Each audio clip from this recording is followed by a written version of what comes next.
আপনি যখন একটা কাজ প্রথমবার শুরু করবেন বা নতুন করবেন তখন কিন্তু ওই কাজটা থেকে আপনি অনেক কিছু শিখতে পারবেন। ঠিক তেমনি এই কেকটা ডেকোরেশন করতে গিয়ে কিন্তু আমি অনেক কিছু শিখেছি। এটা ছিল একটা ডোরেমন থিম কেক। আমি কিন্তু এই কেকটা ডেকোরেশন করতে গিয়ে অনেক এক্সপিরিয়েন্স হয়েছে এবং অনেক অভিজ্ঞতা অর্জন করেছি।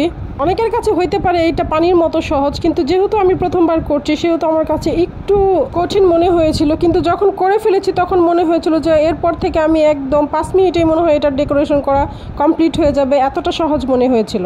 এই জন্যই প্রথম যে কাজটা করবেন সেটা দেখে ভয় পাবেন না, সাহস করে শুরু করবেন, দেখবেন আপনিও খুব সুন্দর করতে পারতেছেন। আমি কিন্তু এই ডোরেমন থিম কেকটা প্রথমে একটু ড্র করে নিয়েছি, সেই জন্য আমার কাছে ডেকোরেশন করতে খুবই সহজ লাগতেছিল এবং আমার ডেকোরেশনটা কিন্তু খুব তাড়াতাড়ি হয়ে গেছে। সেই জন্য আপনারা যখন কোনো থিম কেক ডেকোরেশন করা শুরু করবেন একটু ড্র করে নেবেন, তাহলে দেখবেন আপনাদের কাজও কতটা সহজ হয়ে যায় এবং কতটা সুন্দর হয়।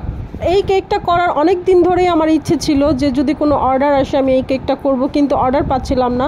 হঠাৎ যখন একটা আপু আমাকে বলে যে আপনি আপনার নিজের মতো একটা কেক বানিয়ে দেবেন আমার ছেলে বাবুর জন্য, তখন আমার মাথায় এই কেকটার ডিজাইন চলে আসলো যে আরে এই কেকটা তো আমি করতে চেয়েছিলাম অনেক দিন ধরেই। তাই এই সুযোগটা আর মিস করলাম না, একদম কাজে লাগিয়ে দিলাম। একরকম সুযোগের সদ্ব্যবহার বলতে পারেন।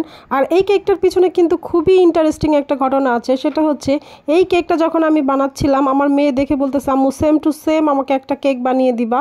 তারপর কি আর করা, আমাকে আবার আরেকটা এরকম সেম টু সেম কেক বানাইতে হইলো।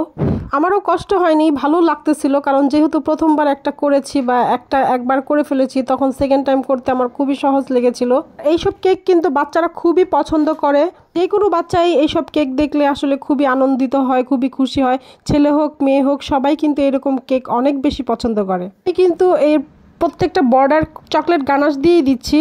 আর এই চকলেট গানাশটা আমি 50% চকলেট আর 50% ক্রিম দিয়ে, হুইপ ক্রিম দিয়ে করে নিয়েছি।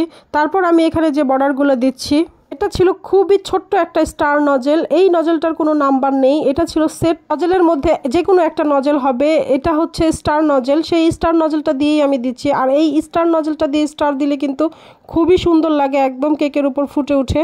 এই স্টার নজেলটা দিয়ে কিন্তু যেই কোনো কেকের মধ্যে বর্ডার দিলেও বর্ডারগুলো খুবই সুন্দর হয়। যে কোনোভাবে এই স্টার দিয়ে কেক ডেকোরেশন করলে খুবই সুন্দর লাগে, সেটা বর্ডারই হোক বা উপরে হোক, প্রিন্সেস ড্রেসই হোক, যে কোনো কিছু দিলেই কিন্তু মাশাআল্লাহ খুবই সুন্দর ফুটে ওঠে। আসলে বেসিক কয়েকটা নজেল আছে যেগুলো প্রত্যেক বেকারেরই অনেক বেশি ইম্পর্টেন্ট এবং খুবই প্রয়োজন।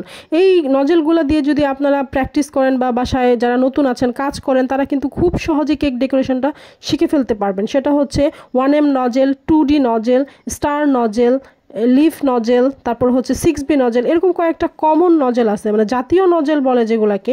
সেগুলো দিয়ে যদি নতুনরা কাজ শুরু করেন বা কেকের উপর ডিজাইন করেন, আপনারা কিন্তু খুব সহজেই কেকের উপর ডিজাইন করতে পারবেন, খুব সুন্দর কেক ডেকোরেশন করতে পারবেন, খুবই সুন্দর লাগে এবং খুবই সহজ করা। আসলে এরকম একটা সময় গেছে কারো কাছে কখনো জানতেও পারিনি যে কোন নজেলটা দিয়ে প্রথমে কাজ শুরু করব বা কোন নজেলটা দিয়ে কেকের উপর ডিজাইন করলে খুব সহজে আমার ডিজাইনটা আয়ত্তে চলে আসবে বা আমি খুব সহজে পারবো।